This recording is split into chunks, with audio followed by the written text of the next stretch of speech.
Bu o'zbek nafaqat butun Angliyani, balki butun dunyoni hayratda qoldirdi.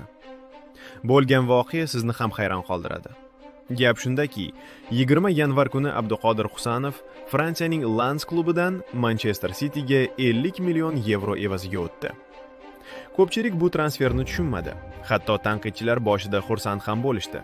Chunki uning Manchester City safidagi ilk o'yini omadsiz chiqdi.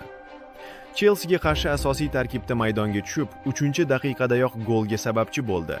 Keyin esa o'z xatosi tufayli sariq kartochka oldi. Keyingi o'yinlarda ham qiyinchiliklar bo'ldi va odamlar bu transfer noto'g'ri qaror deb o'ylay boshlashdi.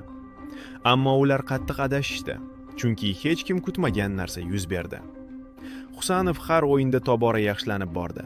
Jamoaga moslashdi, o'ziga ishonchi ortdi. Hatto Manchester City safidagi ilk golini ham urdi. Keyin esa Chempionlar Ligasi